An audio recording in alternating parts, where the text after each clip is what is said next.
गाजीपुर नगर पालिका के 19 करोड़ के विकास कार्यों का हुआ शिलान्यास। अब कौन बनेगा चेयरमैन? नगर पालिका की रेस में सरिता का विकास या विकास की सरिता रहेगी कायम। कौन बनेगा चेयरमैन? नमस्कार, आप देख रहे हैं न्यूज़ टुडे 24 में अखिलेश। गाजीपुर नगर पालिका परिषद के विकास कार्यों तथा नगर पालिका के चुनाव को देखा जाए तो भारतीय जनता पार्टी और नगर पालिका के विकास कार्यों व शहर में 19 करोड़ के विकास परियोजनाओं का लोकार्पण शिलान्यास का कार्यक्रम रविवार को किया गया। नगर पालिका की तरफ से पूरे शहर में लोकार्पण शिलान्यास के कार्यक्रम में आने के लिए लोगों से अपील भी की गई थी। रविवार का दिन होने के कारण लोग खाली भी थे, लेकिन जिस तरह से इंतजाम था, नगरवासियों ने कार्यक्रम में उपस्थिति दर्ज नहीं कराई। कुर्सियां चीख चीख कर लोगों को बुला रही थी, लेकिन कार्यक्रम की शुरुआत से लेकर अंत तक कुर्सियां खाली रहीं। प्रदेश सरकार के मंत्री अनिल राजभर के देर से पहुंचने का ठीकरा उनके आने में विलंब पर लोगों ने फोड़ा। वहीं वाराणसी में व्यस्त कार्यक्रम योगी आदित्यनाथ जी मुख्यमंत्री उत्तर प्रदेश सरकार के होने और देर से पहुंचने पर मंत्री जी ने खेद भी प्रकट किया। वर्तमान नगर पालिका अध्यक्ष सरिता अग्रवाल व पूर्व अध्यक्ष रहे विनोद अग्रवाल के विकास की चर्चा ने समा बांधे रहा, लेकिन एमएलसी विशाल सिंह चंचल व नगर पालिका चुनाव के लिए बनिया बिरादरी के उम्मीदवार की बात कही। उन्होंने नगर पालिका के चुनाव में लोगों से वोट भी मांगा था, लेकिन निवर्तमान अध्यक्ष के नाम पर मुहर लगाने में कुछ कसर दिखी। सरकार की कोई दिलचस्पी भी ऐसी नहीं दिखी जिसमें मंत्री जी ने कुछ ऐसा बोला। उन्होंने क्या कहा, आइए सुनाते हैं। तो मैं समझता हूँ कि शंकर राय जी कभी एक सभा की चर्चा करते हैं कि दलित पर एक ही आदमी बैठा रह गया था और एक बनता था। आज आप कब तक सुनते रहोगे? प्रणाम कर दिए। मैं आपको गाजीपुर नगर पालिका परिषद की ओर से बारंबार प्रणाम करता हूँ। आने में देर जब होती है, कहते हैं अच्छा तो आ जाइए, तो मैं ये कहूँगा, लेकिन आ जाने के बाद इतनी खुशी कि अब कुछ नहीं कहना है। बारंबार आपको प्रणाम है, नमस्कार है, बहुत बहुत स्वागत है गाजीपुर नगर पालिका परिषद की ओर से। गाजीपुर की आदरणीय विकास सिंह चंचल जी और निश्चित तौर पर आदरणीय सहयोगी उपराष्ट्रपति आज जिनके प्रयासों से ये अवसर हम लोगों को मिल रहा है जनप्रतिनिधियों के साथ करना चाहते हैं, तो इस नाते हमें उपस्थित होना हमारी मजबूरी हो, जिसकी वजह से आप लोगों के बीच में मैं काफी विलंब से पहुंचा हूं। मैं क्षमा चाहता हूं, लेकिन ये आशियाना, ये समारोह, आप सब लोगों की उपस्थिति, जिन लोगों का मार्गदर्शन हम लोगों के जीवन में बड़ा ही योगदान रखता है, ऐसे तमाम लोग यहाँ पर बैठे हैं, सामने मंच पर भी विराजमान हैं, तो आप सबकी उपस्थिति निश्चित तौर पर इस बात का प्रमाण है कि अपने समय पर अगर ये कार्यक्रम संपन्न हुआ होता, 3 घंटा पहले 3-4 बजे के आसपास हम लोग रहते, तो यहाँ का नज़ारा क्या हो, इसका एहसास हम लोगों को हो रहा है।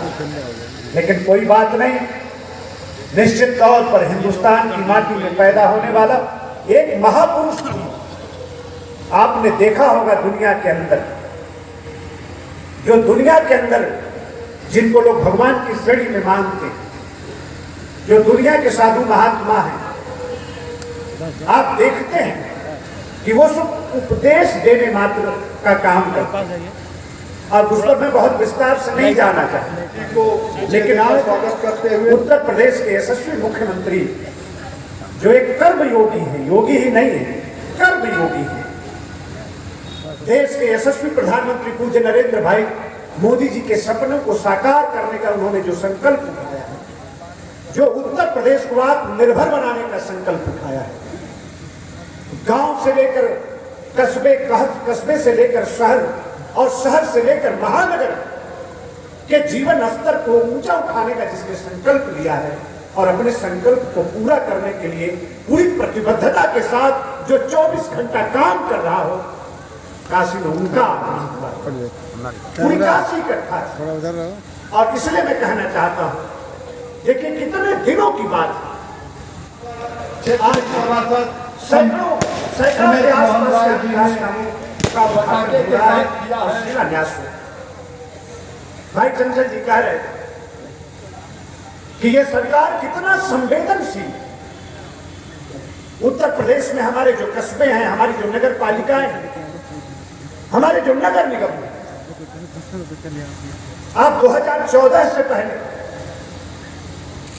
आप उसकी सूरत देखिए, 2017 से पहले हमारे कस्बों की सूरत क्या थी, हमारे महानगरों की सूरत क्या थी, आप इसको देख सकते हैं। आज जो फर्क है, जो अंतर है, जिस बात के लिए हम सब लोग यहां पर इकट्ठा हैं, आप सभी लोगों से मैं हाथ जोड़कर विनती करना चाहता हूं, क्योंकि जो भी कार्यक्रम इस समय हो रहे हैं, चाहे बनारस का प्रबुद्ध सम्मेलन हो रहा हो, चाहे यहाँ पर नगर पालिका परिषद गाजीपुर के अंदर ये तमाम समारोह आप लोगों ने बुलाया है, इसको राजनीति के ही चश्मा से देखा जा रहा है कि ये उपस्थिति निश्चित तौर पर यहाँ से जब आप जाएं तो ये गाजीपुर की राजनीति और यहाँ की सियासत को गर्म कर देने वाली उपस्थिति होनी चाहिए। ये मंच तय करेगा, प्रदेश तय करेगा, क्षेत्र तय करेगा कि किसके नेतृत्व में यहाँ पर चुनाव होगी। लेकिन मैं स्वागत करना चाहता हूं, जितनी तन्मयता के साथ, जिस लगन के साथ हमारे चेयरमैन साहब ने पूरे शिद्दत के साथ गाजीपुर के विकास को एक नया आयाम दिया है। और मैं जानता हूं कि मुझसे बेहतर तरीके से आप सब लोग जानते होंगे, गाजीपुर का बच्चा बच्चा जानता होगा, यहाँ का हमारा व्यापारी जानता है, सभी जाति धर्म मजहब के लोग जानते हैं। आप सब लोग, हमारा जो संकल्प, सरकार का जो काम करने का तरीका, हमारे जो फैसले, मुझे वो दिन ठीक से याद है। उत्तर प्रदेश की कैबिनेट चल रही थी और मुख्यमंत्री जी के सामने ये प्रस्ताव आया कि दशकों बीत गए हैं, नगर निगमों के विस्तार नहीं, दशकों बीत गए हैं, नगर पालिका परिषदों के विस्तार नहीं हुए, दशकों बीत गए, दशकों से ये मांग उत्तर प्रदेश के लोग कर रहे हैं कि नई नगर पंचायतों का गठन हो, लेकिन आज तक किसी सरकार ने फैसला नहीं किया। तो मुख्यमंत्री जी ने अधिकारियों की तरफ देखा, क्या परेशानी है, क्या संकट है। तो अधिकारियों ने कहा कि बहुत साफ पैसा लगेगा, बहुत पैसे की जरूरत है। तो मुख्यमंत्री जी ने कहा कि हमारे खजाने में उत्तर प्रदेश की धरती पर रहने वाले आदमी के जीवन स्तर को ऊपर उठाने के लिए हमारे खजाने में पैसे की कोई कमी नहीं है।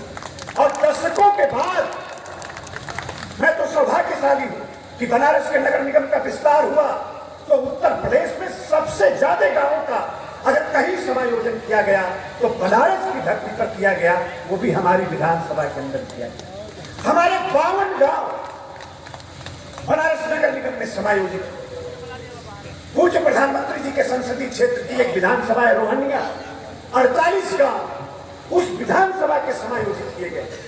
उत्तर प्रदेश की तमाम नगर पालिकाओं का विस्तार किया गया, तमाम नई नगर पंचायतों का गठन किया गया, नगर पंचायतों का भी विस्तार किया गया और सरकार अपने किए गए वादे के साथ, अपने संकल्प के साथ बहुत मजबूती के साथ कदम को आगे बढ़ाने का काम बनाया होगा और उसको आगे बढ़ाने का काम नगर पंचायत की हमारी चेयरमैन साहब ने किया होगा। तो उत्तर प्रदेश शासन के अंदर उस पर कहीं कोई रोक टोक नहीं हुई होगी। दिल खोल कर वहां से सरकार ने पैसा भेजा होगा और फिर आपके यहाँ विकास हुआ होगा। इसलिए हम कहना चाहते हैं कि पूरे मन के साथ कमल निशान की ये सरकार, ये भगवों के भगवाधारियों की सरकार, ये भारतीय जनता पार्टी की सरकार, ये कृष्ण बिहारी जी की सरकार, ये चंचल जी की सरकार पूरे ईमानदारी के साथ आपकी सेवा में समर्पित है। आज उत्तर प्रदेश, आप समझिए आज कि फरवरी के अंदर 10 लाख करोड़ का इन्वेस्ट उत्तर प्रदेश के अंदर आए, इसलिए हम इन्वेस्टर समिट करने जा रहे हैं। ये कल्पना कभी किसी ने नहीं किया होगा कि कभी उत्तर प्रदेश में भी ऐसा हो सकता है और देश और दुनिया दुनिया के बड़े लोग जो उद्योगपति, मुझे आपको बताते हुए हर्ष हो रहा है, ये पूर्वांचल एक्सप्रेस में जो अग्रवाल जी यहाँ स्वच्छता की गणना आप सूचकांक निकलता था, तो आप सभी लोग बुद्धिजीवी लोग यहाँ पर बैठे हैं, किसी से कुछ छुपा नहीं है। लेकिन उत्तर प्रदेश की सरकार ने जिस निरंतरता के साथ और जिस शिद्दत के साथ, मैं मुख्यमंत्री जी का स्वागत करना चाहता हूं, अभी जो नए क्षेत्र शामिल हुए उसके लिए अलग से बजट का प्रावधान सरकार ने किया है। हमारे पुराने पार्षद यहाँ पर बैठे हैं, हम आपका हक सरकार नहीं मारना चाहते कि आपके पैसे को हम कहीं और हम विस्थापित कर लें और उससे हम विकास का काम कराएं ना। सरकार ने तय किया कि जो हमारे नए क्षेत्र शामिल हुए उसके लिए हम अलग से बजट का प्रावधान करेंगे। हम वहां की जनता को एहसास कराएंगे कि नगर पालिका में आप शामिल हुए हैं, नगर पंचायतों में आप शामिल हुए हैं, आप नगर निगम में शामिल हुए हैं, तो सरकार ने ये जो फैसला किया है उस फैसले के पीछे सरकार का भाव क्या है।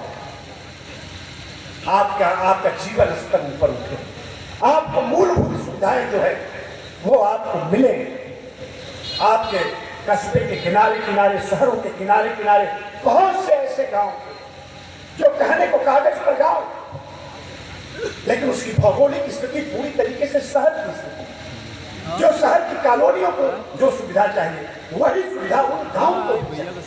अब ग्राम पंचायत का बजट, उसके पास पैसा, वो कहां से बेचारा कर पाएगा। तो इस तरह का जो फैसला उत्तर प्रदेश की सरकार ने लिया है उसका जितना भी अध्ययन किया जाए वो कम करती रही है। ये शहीदों की धरती रही है। माँ भारती की सेवा में, माँ भारती के लिए अपनी जान को कुर्बान कर देने वालों की ये माटी रही है।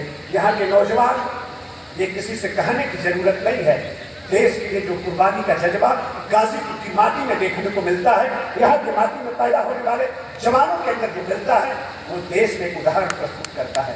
ये कहने की बात नहीं, लेकिन यहाँ के नौजवानों के लिए, उनके रोजी और रोजगार के लिए, उनकी रोटी की व्यवस्था के लिए उत्तर प्रदेश की सरकार काम कर रही है। तो बड़े हम लोगों ने मानक को स्थापित किया है। लोग कहते हैं कि $1 ट्रिलियन इकोनॉमी के लक्ष्य को सामने रखकर उत्तर प्रदेश की सरकार काम कर रही है। आज भारत का जो विकास का ग्रोथ है, हम ग्रोथ इंजन बनना चाहते हैं और भारत के अंदर अगर $5 लाख ट्रिलियन इकोनॉमी का लक्ष्य प्रधानमंत्री जी ने रखा है, तो $1 लाख ट्रिलियन इकोनॉमी के लक्ष्य पर उत्तर प्रदेश की सरकार काम कर रही है। $1 लाख ट्रिलियन की इकोनॉमी का लक्ष्य का मतलब ये होता है कि उत्तर प्रदेश में रहने वाला कोई भी नौजवान ऐसा नहीं होगा जिसके हाथ में रोजगार न हो, कोई भी शख्स ऐसा नहीं होगा जिसके सर के ऊपर उसका अपना छत न हो। जो बुनियादी सुविधा होती है, रोटी कपड़ा और मकान की जो चिंता होती है, सरकार पूरी तरीके से मुक्त रखना चाहती है। इसलिए हम आप सभी लोगों से अवसर नहीं है कि कभी लंबी बात की जाए। मैं आप सभी लोगों के बड़े ही सम्मान के साथ मैं निवेदन करना चाहता हूं और अपने पार्टी के सम्मानित नेताओं से भी, अपने सम्मानित देवपुरी कार्यकर्ताओं से भी हम अनुरोध करना चाहते हैं कि सीना ठोककर जनता के बीच में जाने की आवश्यकता है। आपकी सरकारों ने इतना काम किया है, आपके बोर्ड ने इतना काम किया है कि सर नीचे नहीं, सर को ऊपर करके जनता के साथ बैठकर संवाद स्थापित करने की आवश्यकता है। जनता से अपील करने की आवश्यकता है कि कमल निशान को जितना ताकत देंगे उतना आप आगे बढ़ेंगे, आपका कस्बा आगे बढ़ेगा, आपका जिला आगे बढ़ेगा, आपका प्रदेश आगे बढ़ेगा, उत्तर प्रदेश आत्मनिर्भर बनेगा। मैं इन्हीं बातों के साथ, मैं देर से आया इसके लिए आप सब लोगों से एक बार फिर माफी मांगते हुए, मन से भी मैं क्षमा मांगते हुए, आप सब लोगों की उपस्थिति को सादर प्रणाम करते हुए, नमन करते हुए, माँ भारती को याद करते हुए मैं अपनी बात को रोकता हूँ। आप सबका बहुत बहुत धन्यवाद। जय हिंद, जय भारत। पिछले चुनाव में नगर पालिका के लिए मैंने वोट मांगा था, श्रीमती सरिता अग्रवाल जी के लिए मैंने वोट मांगा था और मुझे लग रहा है कि आज ये शिलापट देख के आपको यकीन होगा कि वो वोट मांगना, मुझे तो ये बहुत खुशी है, आपको भी कहीं ना कहीं खुशी होगी कि आपने भारतीय जनता पार्टी के प्रत्याशी को जिताया है, तो उन्होंने इस मुकाम पे नगर पालिका को ले गए हैं। नगर की जो समस्याएं होती हैं, वह लगता है कि जितना भारतीय जनता पार्टी के लोग उसको समझते हैं बाकी पार्टियों ने कभी अगर समझा होता तो कभी तो उनका कोई प्रत्याशी यहाँ जीता होता। फिर चुनाव का दौर आ गया है, मुझे लग रहा है 2-4 दिन में आचार संहिता लग जाएगी। एक बार फिर भारतीय जनता पार्टी के लिए हम सब आपके बीच में वोट मांगने आएंगे, तो हमारा काम जरूर देखिएगा। और जो हमने काम किया है वो एक इतिहास है। कुछ बीच में दिक्कतें आई हैं, आप सब जान रहे हैं कि सीवर के पाइप पड़ रहे हैं, इस वजह से कुछ सड़कों से जहाँ पाइपें पड़ रही हैं वहाँ थोड़ी सी व्यवस्था की दिक्कत है। लेकिन वो जो टेंडर की एक प्रक्रिया है कि उसमें वो रोडें बना के भी देंगे जो नगर पालिका की रोडों को खराब कर रहे हैं। तो मैंने एक मीटिंग भी ली थी और यहाँ SDM साहब भी हैं, तो अगर कहीं कोई कमी होगी तो उसको पूरा कराने का काम जिला प्रशासन करेगा।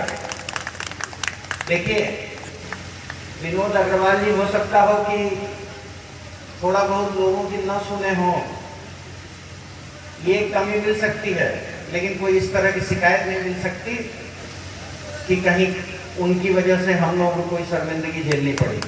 उन्होंने जो भी काम किए हैं उसमें शुद्धता भी रही, गुणवत्ता भी रही। बाकी तो विरोधी इल्जाम लगाते रहते हैं, लेकिन वो विरोधी अपने आप को नहीं देखते हैं।